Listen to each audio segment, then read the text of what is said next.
Hare Krishna everyone. Thank you for joining. Let's do Radha Madhav. Jai.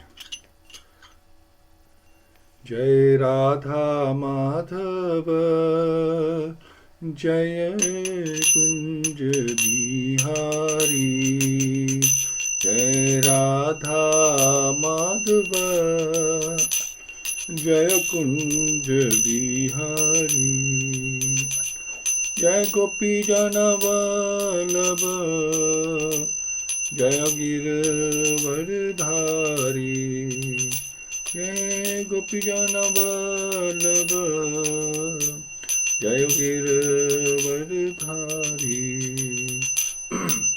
Shodhanandana Vraj Jana Ranjana Shodhanandana Vraj Jana Ranjana Yamuna Tirvanachari Jai Radha Madhava Jaya Kunj Bihari Jai Radha Madhava Jaya Kunj Bihari Hare Krishna Krishna Krishna Hare Hare Hare Rama Rama Rama Hare Hare Hare Krishna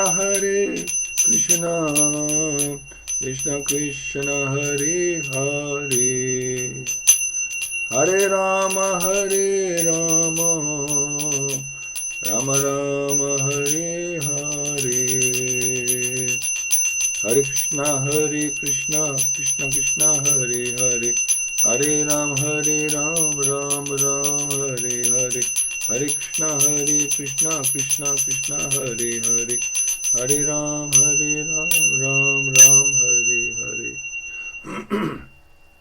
Om Namo Bhagavate Vasudevaya Om Namo Bhagavate Vasudevaya Om Namo Bhagavate Vasudevaya Om Agyantimirnasya Gyan Anjana Shalakya Chakshurunmilitam Yena Tasmai Shri Gurave Nama Shri Chaitanya Manobishtam Sthapitam Yena Bhutale Swayam Rupa Kadamayam Dadati Swapadantikam Vandeham Shri Guru Shri Yutapadakamalam Shri Guru Vaishnavascha Shri Rupam Sagrajatam Sagana Raghunathan Vitam Tam Sajim Sadhvetam Savadutam Krishna Setam Krishna Chaitanya Devam Shri Radha Krishna Padan Sagana Lalita Shri Vishakhan Vitamscha He Krishna Karuna Sindhu Deen Bandhu Jagatpate Gopesha Gopika Kant Radha Kant Namastute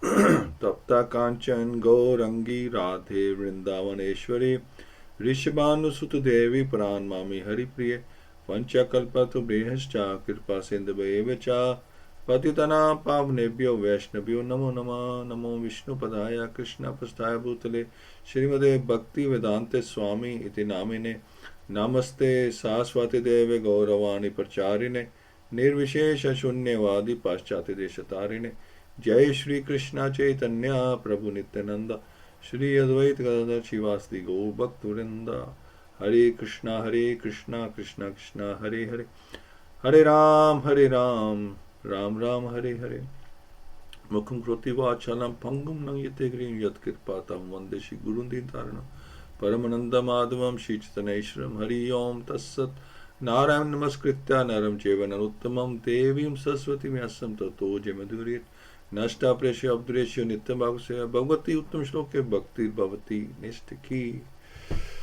Jai Hare Krishna. So last time we were discussing how the body is also the property of the Lord. Everything is the proprietor of everything, even our body is material energy, and this really should be used in His service. We use His facilities, His opulences, which in a way includes the body, to our requirements, but the rest of it should be used in His service. And our desire should be in line with his. That's the check point where we should be. And there was a comparison of the spiritual world and the material worlds in the reading. And we discussed how the material world is controlled by time, the three modes of nature, the ego, the mind, all these things are here, but they're absent in the spiritual world. And we talk about the mind, how it controls feeling, willing, like that. Like desiring, feeling, willing. But in the spiritual world, it's the soul that does all the desiring, feeling, and willing. So there's that difference. That's the reality. But the mind is the king here. The mind takes over, and in the spiritual world, the entity is in his real form. So we no longer here thinking, feeling, willing from the soul. The soul is like dormant in a way. Jiva Jago is the mind who's doing all the work. Never sleeps. Even when you're sleeping, it's not sleep, right? You get all these dreams or whatever you've been thinking about, coming to your head, all mixed up with other things. So we're also discussing about the Brahm Jyoti. In the Brahm Jyoti, there's no body. We don't get any body. Only the soul is there. So we feel like something's missing. We're not able to serve anyone, just lying in bliss. And after a while, even the bliss gets a bit boring. And then we come back here. And okay, I think, that's the thing. So Bhagwan is the highest position. Goloka Vrindavan, serve him directly. This is what you want. And let's go on to the next verse, which is verse 19. Okay.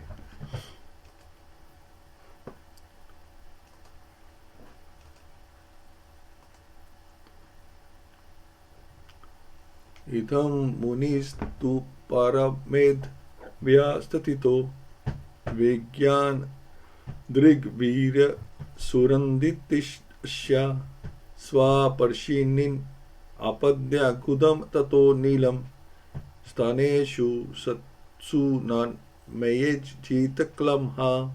So itham, thus by Brahman realization, Muni the philosopher, to but uparamit should retire, vyavastita, or like say avastita or vyavastita, well situated, vigyandrik, by scientific knowledge,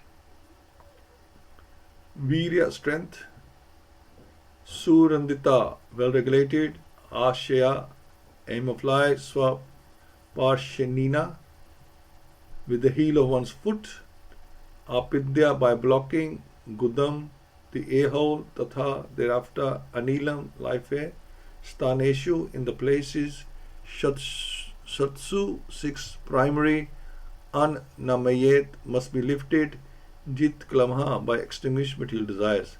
So how's that translated? By the strength of scientific knowledge, one should be well situated in absolute realization and thus be able to just extinguish all material desires. Okay.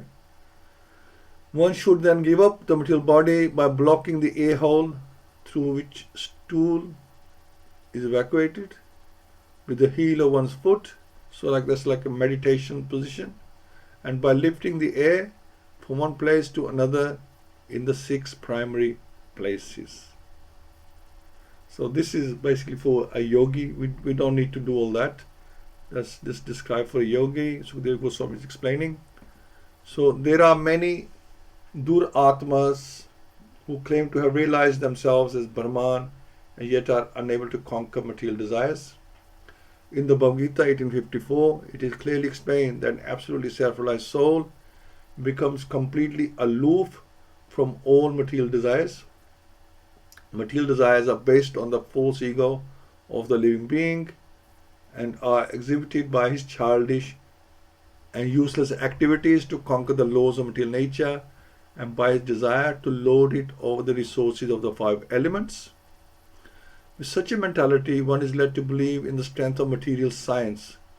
With its discovery of atomic energy and space travel by mechanical vehicles, and by such tiny advancements in material science, the false egoist tries to challenge even the strength of the Supreme Lord, who can finish all man's tiny endeavors in less than a second.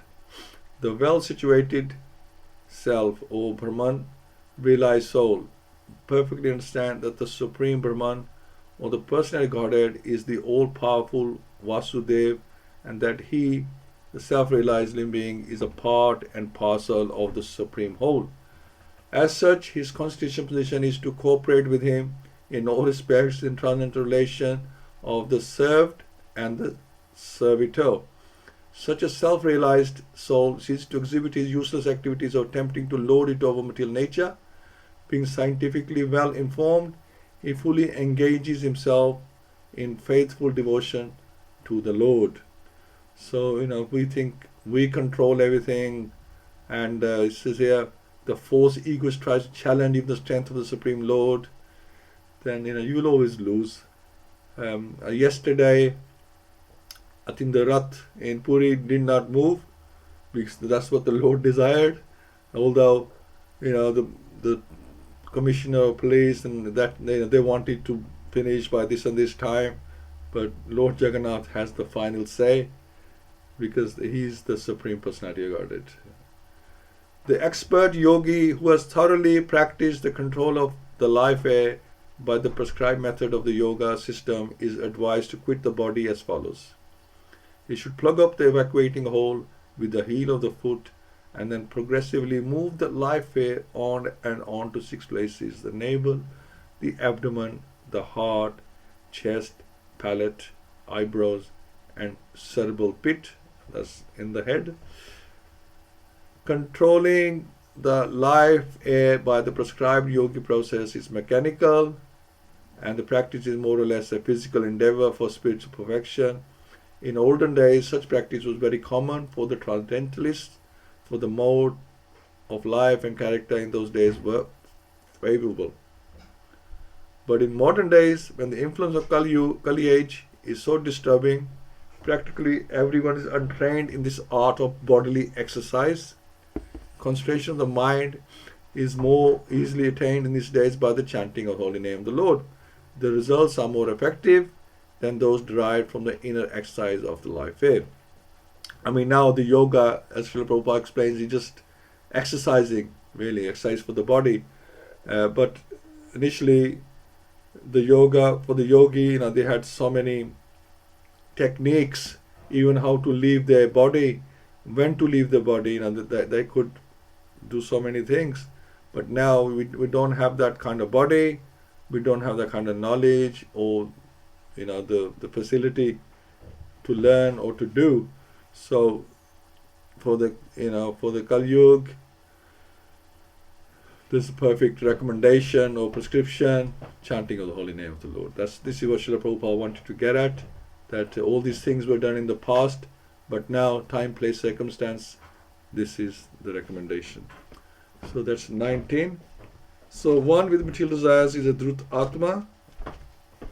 By chanting the holy name, you're getting the same benefit and more than the advanced yogis. Same benefit and more, but using mechanical process in the past. That's the essence of this verse. And then Shukadeva Goswami is still explaining, the meditative devotee should slowly push up the life air from the navel to the heart, from there to the chest, and from there to the root of the palate. He should search out the proper places with intelligence. So there are 6 circles of the movement of life air, and the intelligent bhakti yogi should search out these places with intelligence and in a meditative mood. Among these mentioned above is the Swadhisthana Chakra, or the powerhouse of the life air, and above this Just below the abdomen and navel is the Mani Purak Chakra.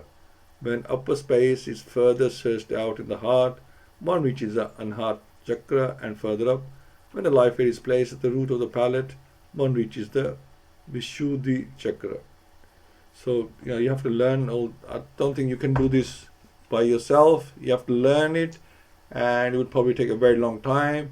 We don't have that kind of time, patience, or lifespan to do that anyway, even if you wanted to. And 21. Tasma Bhruvo Antram Unayeta Nirudsaptayan Yatano Anapaksha Stitva Muhurattadam An Akuntha Drishti Nirvidya Murdan Vishwajet Param Katha.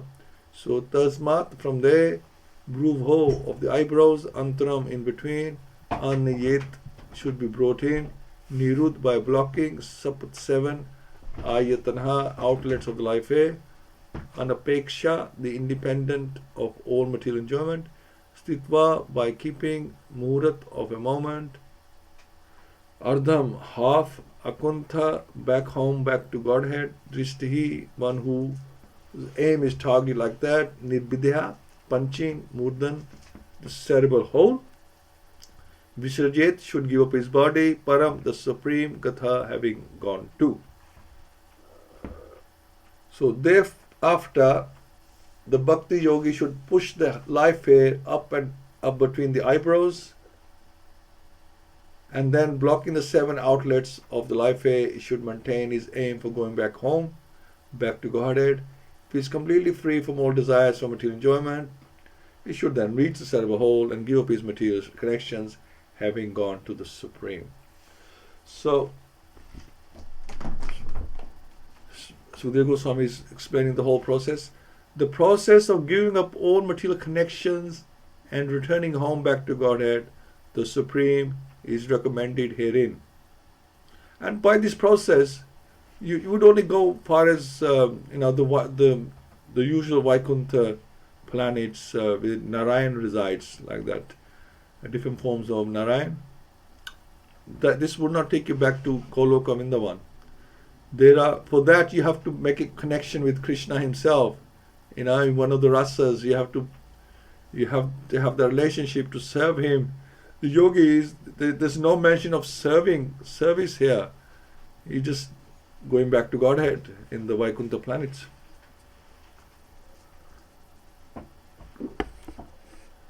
The process of giving up all material connections and returning home back to Godhead, the Supreme, is recommended herein.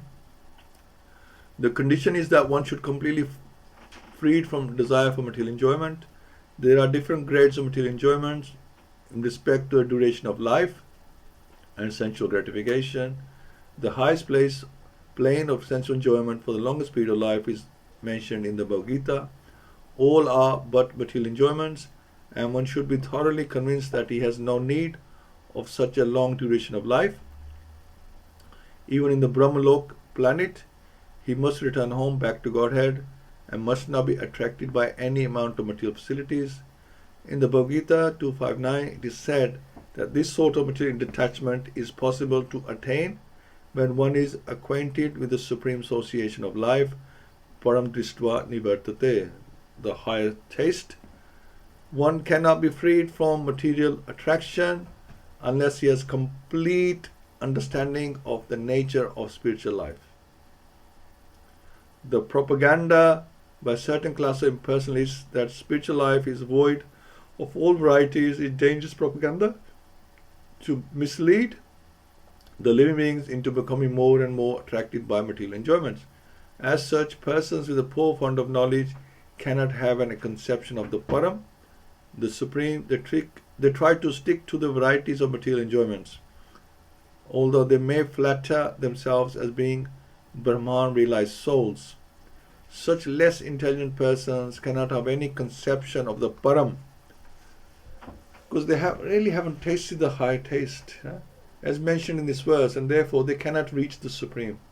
The devotees are full knowledge of the spiritual world, the personality of Godhead, and his transcendental association in unlimited spiritual planets called the Vaikuntha Loka. So the yogi might just be going to the, Brahman, by the looks of it, just join, his soul just goes and mixes with Brahman as an individual entity, of course. Herein, Akuntha Drishti is mentioned. Akuntha and Vaikuntha convey the same import, and only one who has his aim fixed upon the spiritual world and personal association with the Godhead can give up his material connections even while living in the material world. This Param and Param Dham mentioned in several places in the Bhagavad-Gita are one and the same thing. One who goes to the Param Dham does not return to the material world. This freedom is not possible even by reaching the topmost loka of the material world. The life air passes through 7 openings, namely 2 eyes, 2 nostrils, 2 ears, and 1 mouth. Generally, it passes through the mouth at the time of an ordinary man's death. But the yogi, as mentioned above, who controls the life air in his own way, generally releases the life air by puncturing the cerebral hole in the head. The yogi therefore blocks up all the above mentioned 7 openings so that the life air will naturally burst forth through the cerebral hole. This is the sure sign of a great devotee leaving the material connection. Okay, so he's seen as a devotee. So let's add something. Srila Prabhupada is giving us the secret formula to keep advancing. Become free from material desire. So that goes for, wherever you are going in the spiritual world, you must be free from material desires. When the soul can only desire, then how can I stop desiring materially and get spiritual desires? I need taste. So by engaging nicely in devotional service, I get taste. So we're looking for bliss, we're looking for taste. So you can still have that by having the higher taste. That's what he's saying. And then you automatically give up the lower taste. It's not possible to have lower taste and just give up lower taste and then have nothing. We can't survive like that, whether it's the mind or the soul in control. We need something. We must have something. We always want something. Whatever we do, we must have something. We must have a purpose. We must have a goal. We need to. The soul is active. The mind is always active. We need something. We need some kind of engagement. So by engaging nicely in those service, I get taste. By this taste, I'm able to focus my desires more on Krishna consciousness than material consciousness. That's the difference. This is the way I begin slowly to mold my desires more and more. So it's not a dry process. So you just don't suddenly just give up all material desires. It's slowly, the more you get into higher taste, the lower taste automatically given up.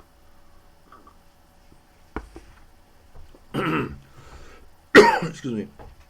In the beginning, Krishna gives us so much taste, then he takes it away so that you can become more serious at the practice of applying the process. And we have all seen that, especially in the first year of Krishna consciousness, we are so enthusiastic without even trying. We find something very important, very beautiful, very attractive, and we're really into it. We want to do everything for Krishna. We think, I want to just give my life to Krishna. And then slowly you start losing the taste because Krishna takes it away. He says, now I've given to you. This is what you'll get. Now I want you to work for it. You've had one year's trial. And you've been the guest, or we treat you like a guest. Now you are here. You settle down, and now you have to do something. You have to work for it. Can't just give you, all the facilities for free. You're gonna have to do something as well. For a while at the beginning, Krishna gives everything for free, gives you the higher taste. See, what is involved. Then he says, now you must do something as well. You can't just, just get it. Because we found something new. We're very excited. at that time.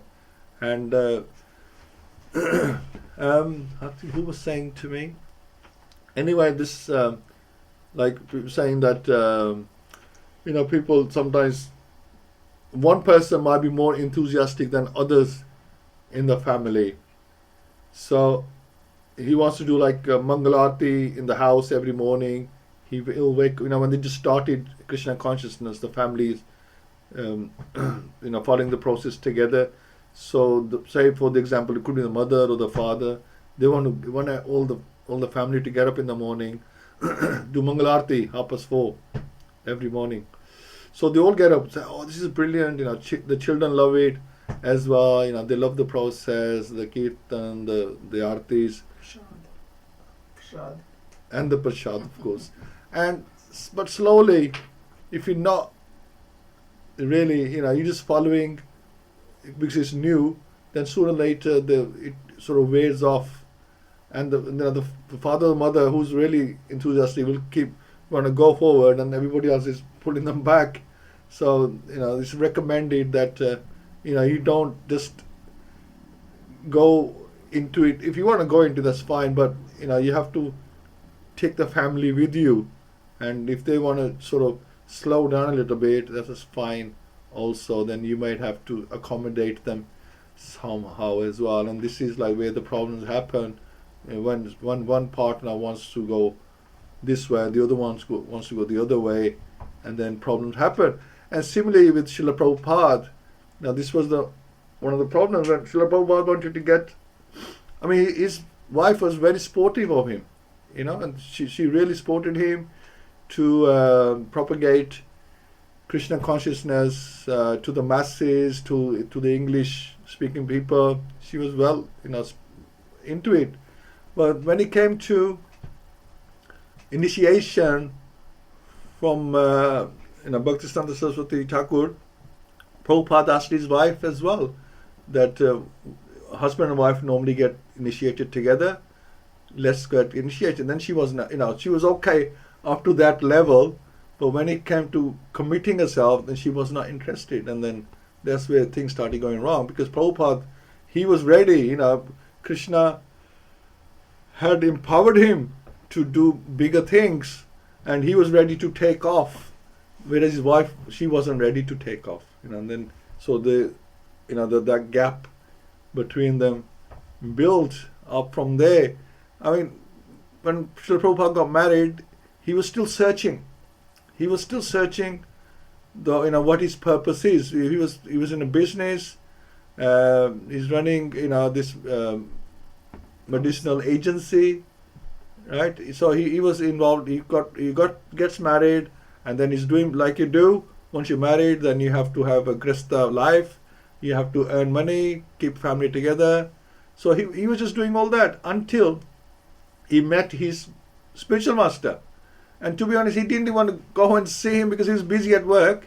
His friend said, this great personality is here. Would like you to meet him? And Prabhupada said, look, I'm busy. I've got lots to do. I don't think. But his friend convinced him to go with him. And it's only when he met his spiritual master that everything just awoke within him. His purpose awoke. And his spiritual master said to him then, I would like you to do something like this. Just reminds me of Lord Hanuman when he meets Sri Ramchandra. He found a purpose that, this is what I'm meant to do. And then later on, he's empowered with more things. He can just jump Lanka, he can fly, he can carry a mountain. He had all these energies within him, all these powers within him, but he wasn't aware. And I think Srila Prabhupada, until he met his spiritual master, he wasn't aware of what he could achieve. And so amazing. Excuse me. So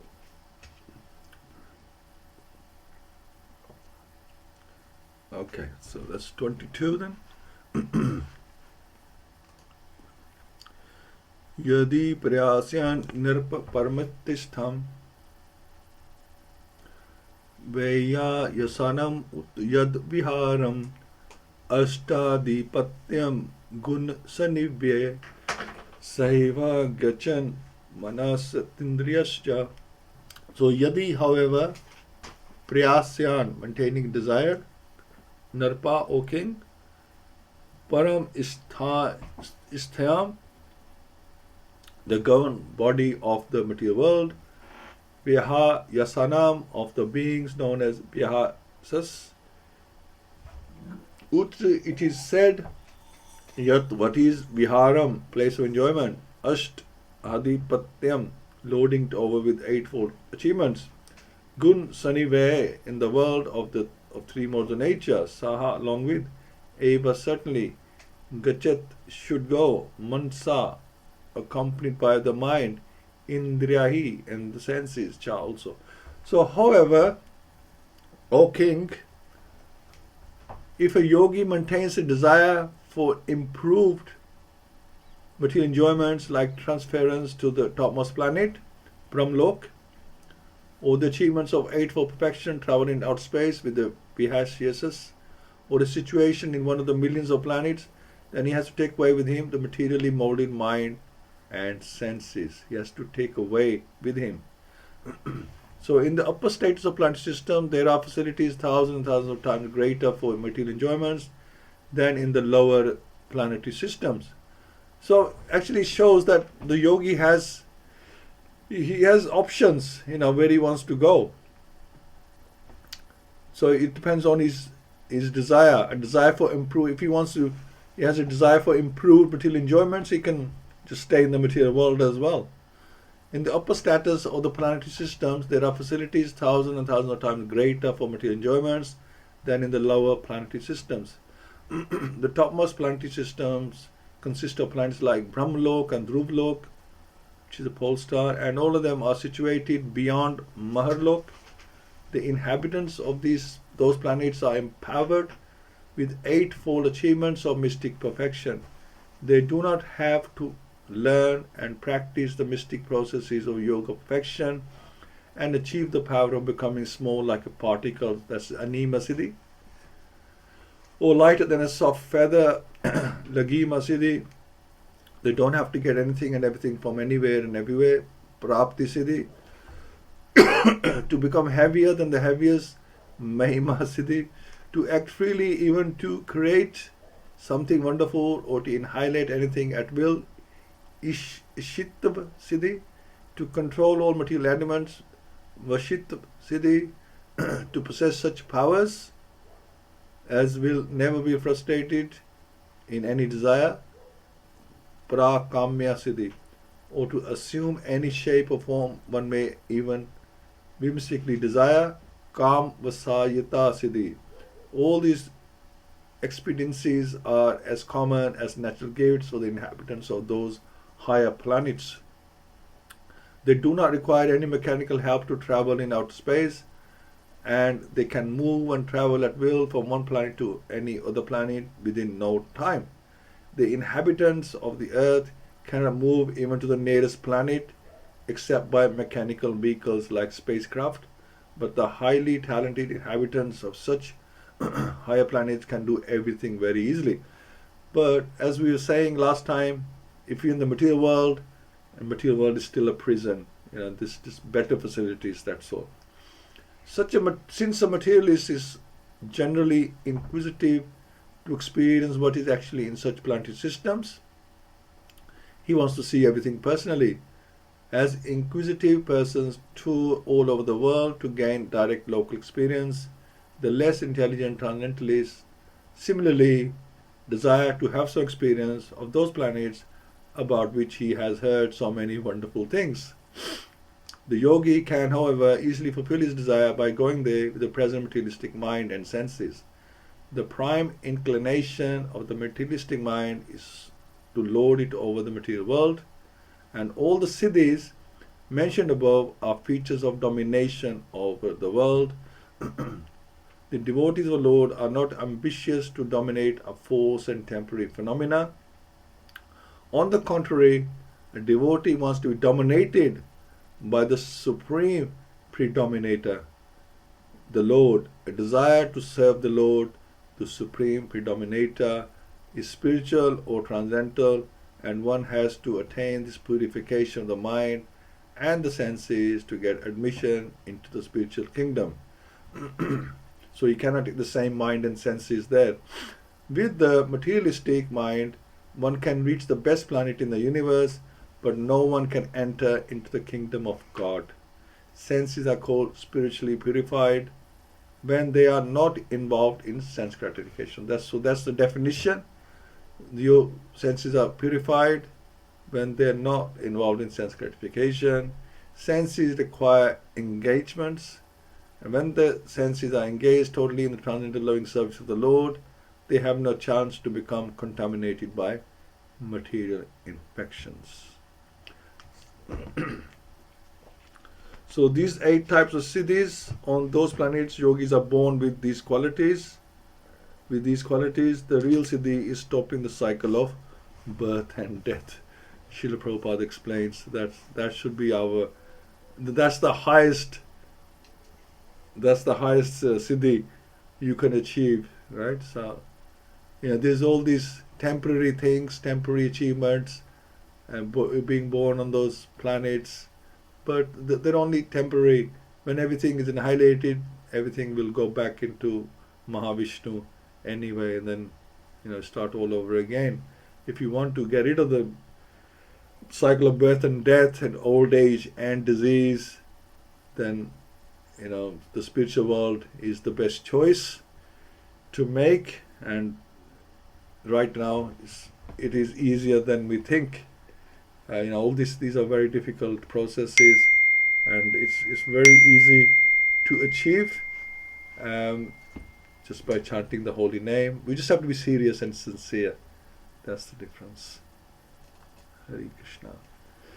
So thank you once again, and I'd love to hear your thoughts on this. So comparing, going back to the spiritual world, in comparison to staying in the material world, in the material prison, just with better facilities. What would you like? Do you like to freedom, or would you like to still stay in the prison house because they offered you a better deal, a better package? Choice. The yogis can make that choice. Hare Krishna. So, Partha Prabhu, Hari Bol. Hari Bol, Prabhuji. Yes. Wonderful. Again, as you mentioned, it is a secret formula being given by Srila Prabhupada to advance in spirituality. Yeah. Like Krishna gives Rajavidya Rajaguhyam, which is open but still is a secret. Elsewhere, Prabhupada also mentioned that you go to moon planet either by scientific method or by yogic process. They cannot stay there. They have to come back until their pious credit exists. They will stay there. But again, finally, they have to come back. So the aim should not be for going to higher planet, but to please the Lord. I mean, whether you go to back home, back to Godhead or wherever, but if you are able to please the Lord, that is the most important thing, because Lord ultimately He take care of us wherever we are. As we see in Bali Maharaj case, he is in lowest planet, but still Lord is there with him as a gatekeeper and taking care of him. So pleasing the Lord is most important thing, rather than go defining our destiny of where to go. And yogi process is very, very difficult, as explained in chapter 6 Bhagavad-Gita. Prabhupada also mentioned that, we have 9 holes. So our next life depends on from where the soul goes out when we leave the body. So yogi people, they try to push the soul up and up and up. The soul on the above head, they'll try to make the soul go out from there. So if the soul goes out from upper part holes, then it goes to upper planet, middle planet and middle holes, and lower planet for the lower holes if we are doing wrong things.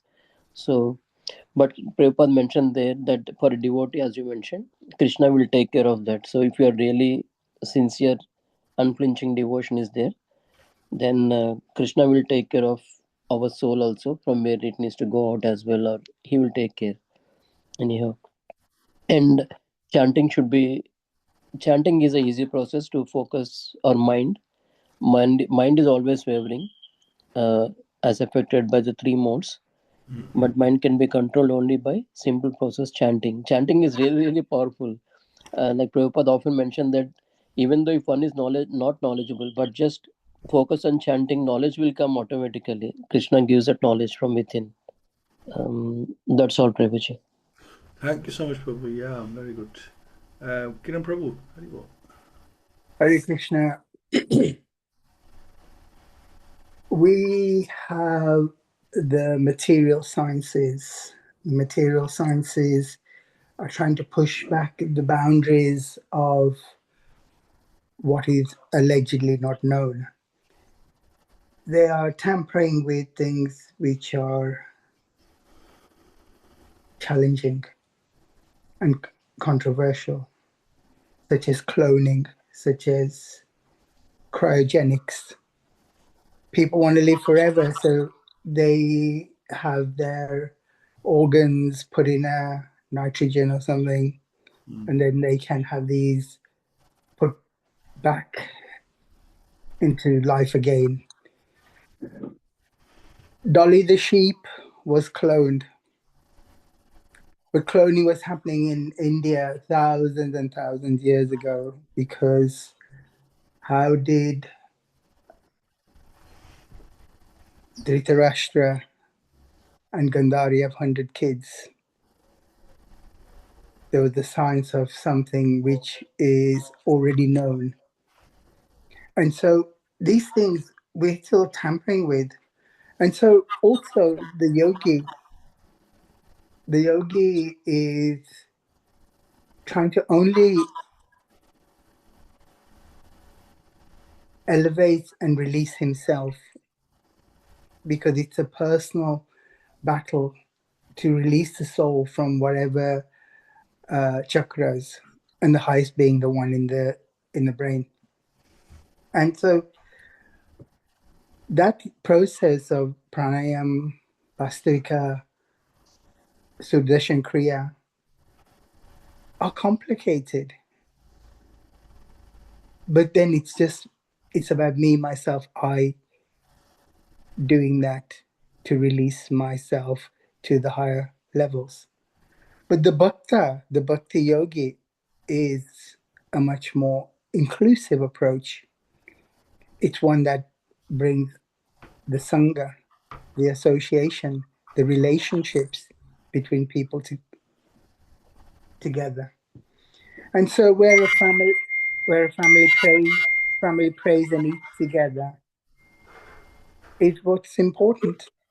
And yes, of course, to have 5 horses going in a straight line is not easy. To bring the reins in is not easy.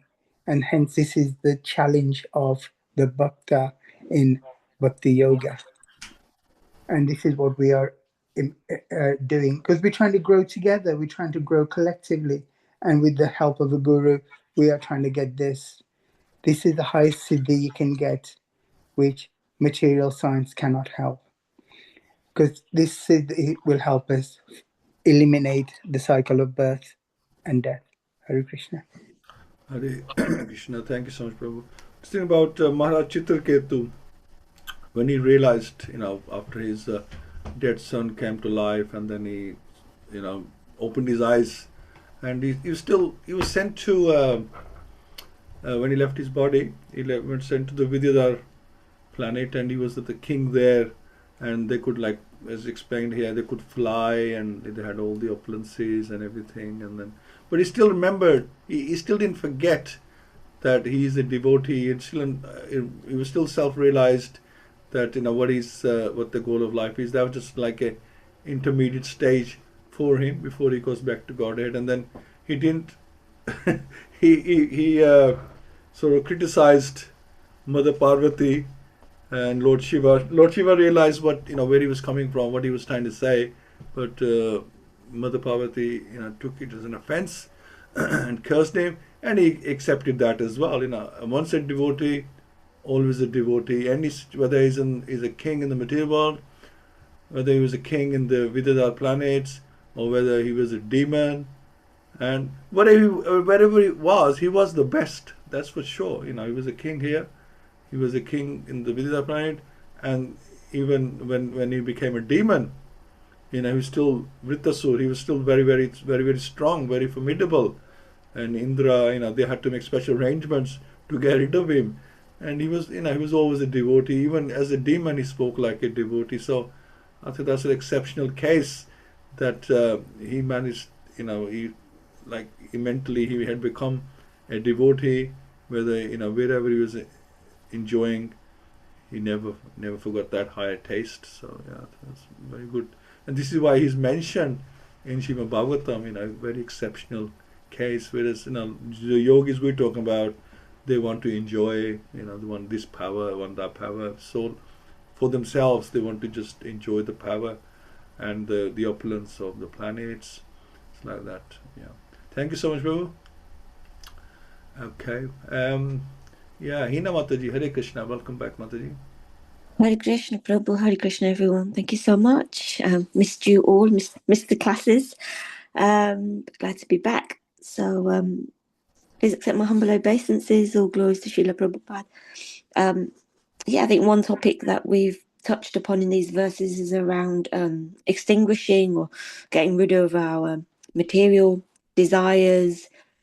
And I was thinking about how detachment is a positive practice, but rather than withdrawing our senses, we should be deploying these senses in devotional service, which purifies and controls our senses. And that's the only way to go back to Godhead, to go back to the Vaikunthas.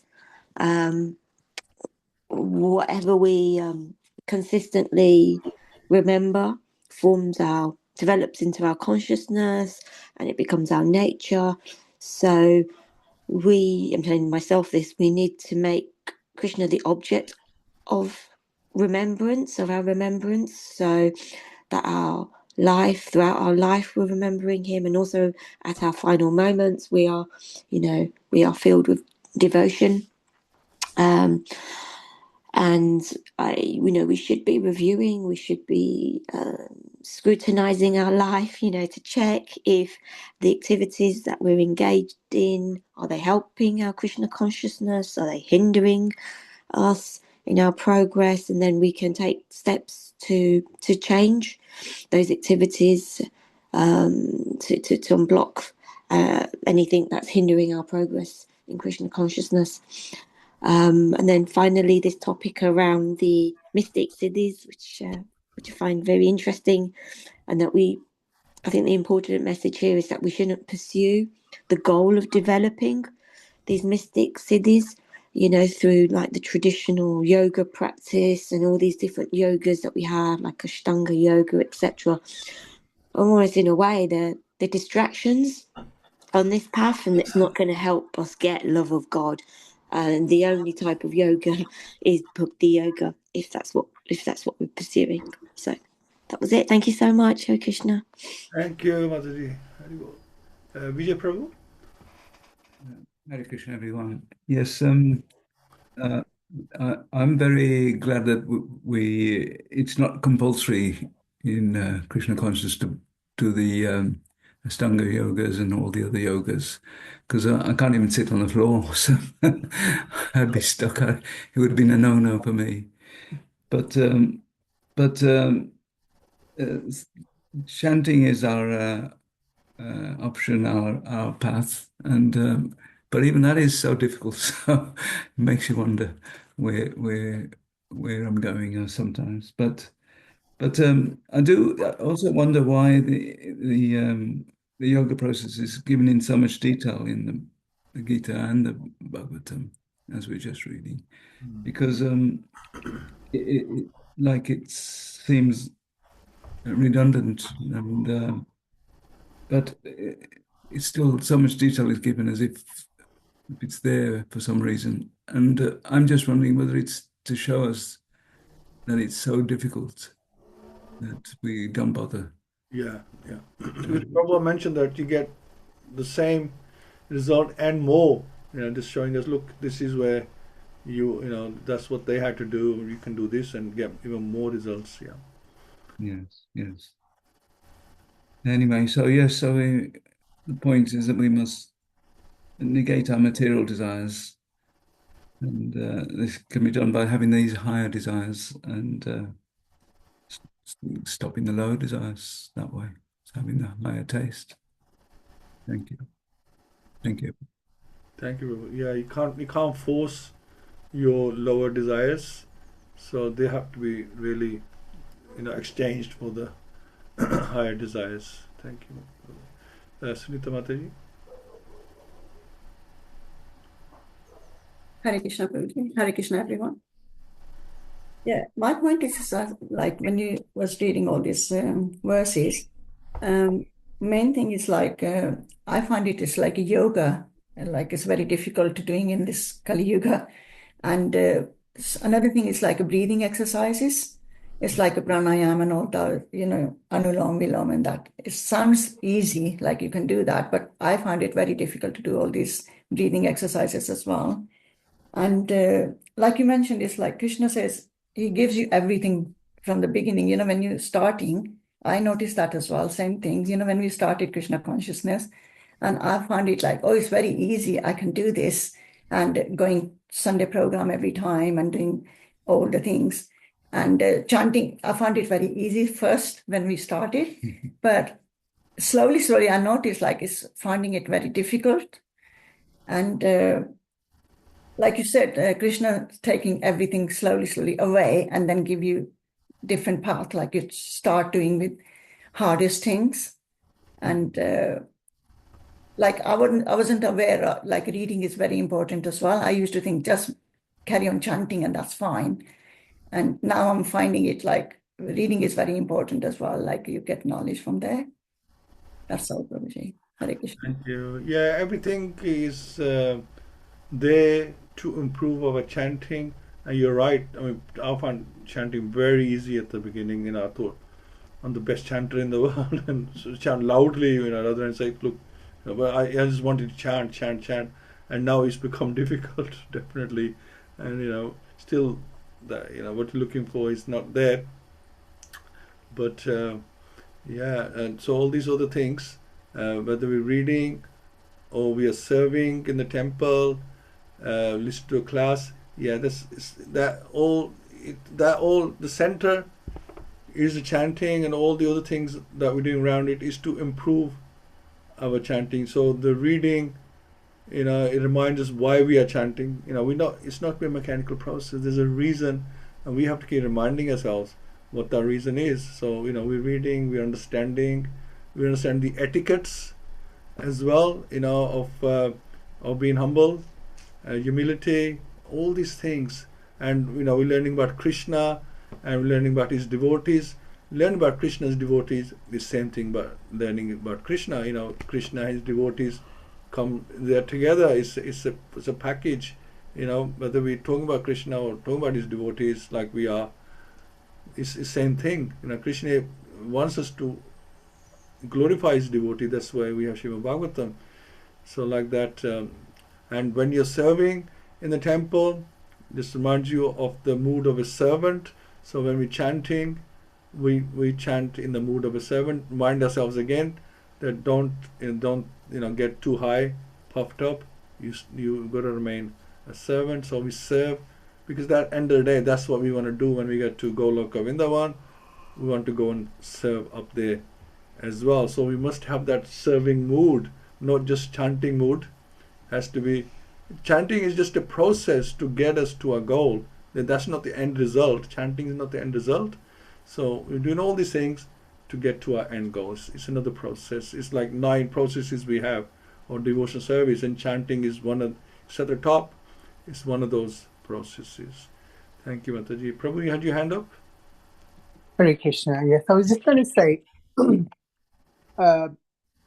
although Astanga Yoga and these things have been mentioned, we should not forget that we need to have a healthy body to have a healthy mind. And so therefore, I was with the Art of Living, and Sri Ravi Shankar had taught us all these techniques of pranayam, bastrika, and the the breathing, the workshops. And all these are important because those things are part of the process of becoming an elevated soul. However, we mustn't think that, bhakti is important. Of course, it's a cream of all creams, but we must keep healthy because we can't just eat all the time. We have to have all things in life in balance. Hare Krishna. Hare Krishna. Yeah, the idea is that you look after your body. That's first thing, because if you don't have the vehicle, then how are you going to get anywhere, right? You need that to support your other services and your chanting. Just Srila Prabhupada mentioned that don't over endeavor. Don't just become body, because sometimes we can get carried away with the body. Just polishing the cage and not doing anything about the bird inside. So we need to remember that the cage belongs to that bird, the soul in the cage. So it's not just about polishing the cage. You got to polish the bird as well. Keep that purified. Make him purified. Clean the bird from in and out as well. Not just the cage, but yeah, obviously you need to clean the cage. So like that, we look after the body to an extent, but balance it. Make sure you're looking after the soul. So the soul is being fed as well. Thank you, Prabhu. Jai Prabhu. Hare Krishna. Hare Krishna. So you covered it. Ashtanga Yoga has been particularly focused on in this few verses. In Bhagavad-Gita, it's called Dhyan Yoga, Ashtanga, how we refer to it. It's referred to Krishna is obviously making the comparison between Bhakti Yoga and, as Krishna is explaining, Dhyan Yoga and Gurma Yoga. So Krishna's going through the whole list of methods and explaining why Bhakti Yoga is the foremost. Whereas in Bhagavatam, there you have to also remember that amongst those listening to Shukadeva Goswami's narrations of the pastimes of the various great devotees, to also yogis there present, and so for their benefit, he's explaining that there are benefits to this Ashtanga Yoga as such. Ultimately, it is Bhakti Yoga that is the best method. So it is kind of explaining how you can get benefit from your method. And this also grabs their interest as well, because they're more interested in these kind of things as opposed to Bhakti Yoga. So it's therefore their benefit that they understand that, yes, your method can reap rewards, but if you want the ultimate reward, take to Bhakti. And that's the thing, there are a lot of distractions out there. We don't think we're doing well.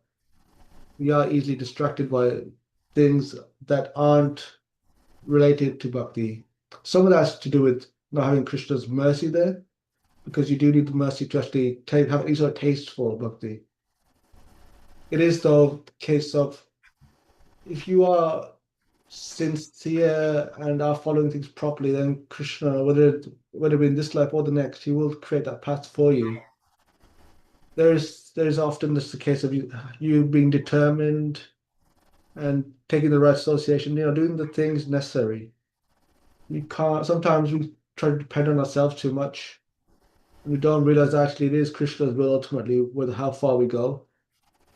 And then it's just a case of trying to, when you're trying to put it all together, actually having an idea of what you're actually doing, not just being whimsical in terms of your approach. And there's that point where don't become too mechanical.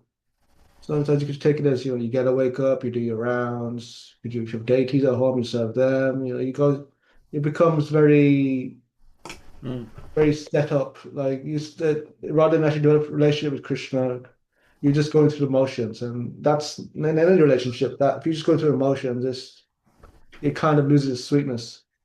So, and when with relationship with Krishna, the sweetness should be ultimate. So we have to, just something to be mindful of. We have to just keep trying to develop that relationship. That relationship is eternal. It is, there's never lack of sweetness there as such for to be gained. We just have to keep trying to gain it. Keep developing that relationship, and then if we keep churning it, then eventually it will become pure devotional service, which what we're aiming for. So then that's just the mercy of Krishna. There's always something there for us to be gained. We just have to take it.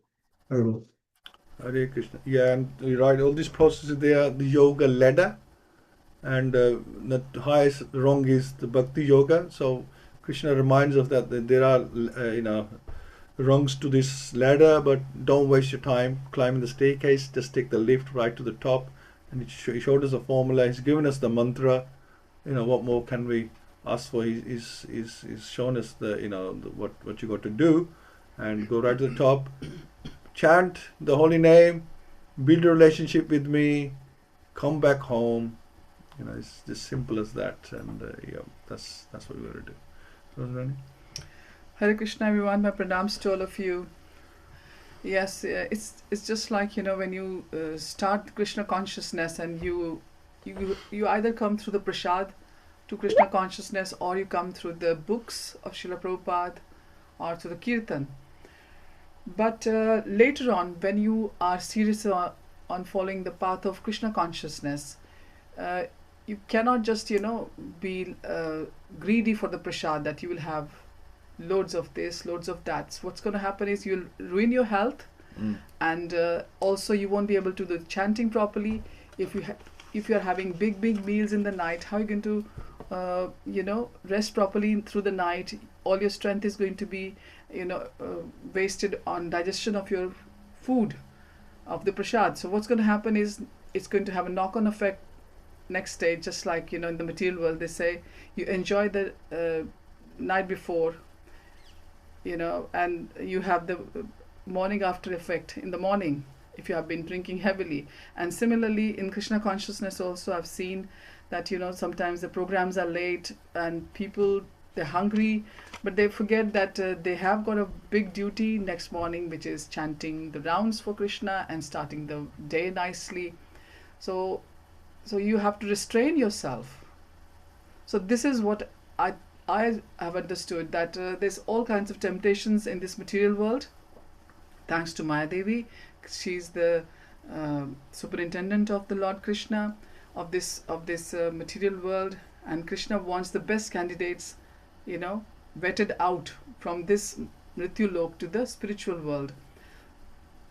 So there's a process, and Krishna has given us Ashtanga Yoga and everything, like it's been discussed, that everything has to be employed in Krishna consciousness and not in just our sense gratification. And this is where we as humans, we fail ourselves, that we get enticed, and we just get engrossed in one particular thing sometimes, because we have got our mind, and mind knows how to trap our self even sometimes. Like intelligence is there, but everything is covered, even though everything is available for us to advance in Krishna consciousness. So there's no problem in doing yoga. Do it for the sake of a healthy body. You have to look after your body as well, and no problem in doing the pranayams as well. The pranayam is going to give you stamina, and that stamina for breathing nicely, so that the blood can flow, the air through the blood can flow nicely into the prana. What is prana? Prana is the air which is going when we're breathing in and out. If you're going to have a good breathing technique, it's going to be useful for you when you're chanting. You won't, even in the bad weather, like recently we had so many heat waves here. The ones who have been practicing these things, they would have coped better with these weathers, and their bhakti would have carried on nicely as well. They would have many impediments in adverse weather as well. So everything, every little thing, from a needle to the highest aeroplane or rocket, we have to employ everything in Krishna consciousness, in Krishna's service. This is what Krishna is desiring from us. This is what Krishna consciousness is all about. And this is why Krishna is reminding us, and Prabhupada gives the famous analogy, like Narayan Keshava Prabhu said, that take the elevator. Why take the stairs when the elevator is there? Why need to waste your time and just go through? So these, the chapter 8 in Bhagavad-Gita and these verses here in Bhagavatam, they remind us that it's so easy to get confused, so easy to get into the time wasting, like open any social media. You think that, okay, I'm going to watch 1 or 2 reels, that's it. And then what happens? Next thing a person knows, they have wasted so many minutes or an hour already. So that's why they're bringing the ban for the social media on the children up to 16 and maybe up to 18. They will be having some kind of autonomy. They want to opt in or opt out. So it's good that even in the karmi world they're realizing that never mind, even if they're not going much into the spiritual side, even for the karmi, for doing the karma, all these things are so bad. So the good balance has to be maintained, and these chapters, these verses, they remind us it's all about balance in life. Nothing is bad, not everything has got good and bad, but we have to balance everything to navigate our way ultimately to Golok Vrindavan, eventually with the mercy of Krishna, like Ajay was reminding us, with the mercy of Krishna, but the endeavor has to be all ours. Hare Krishna. Hare Krishna. Thank you all so much, and we'll catch up on Monday and continue with this. So, Granth Rashi Bhaktivedanta, Srila Prabhupada ki jai, Gaur Premanande, Hari Hari. Thank you so much. Thank you. Hare Krishna. Thank you, Prabhuji. Thank you. Hare Krishna. Hare Krishna.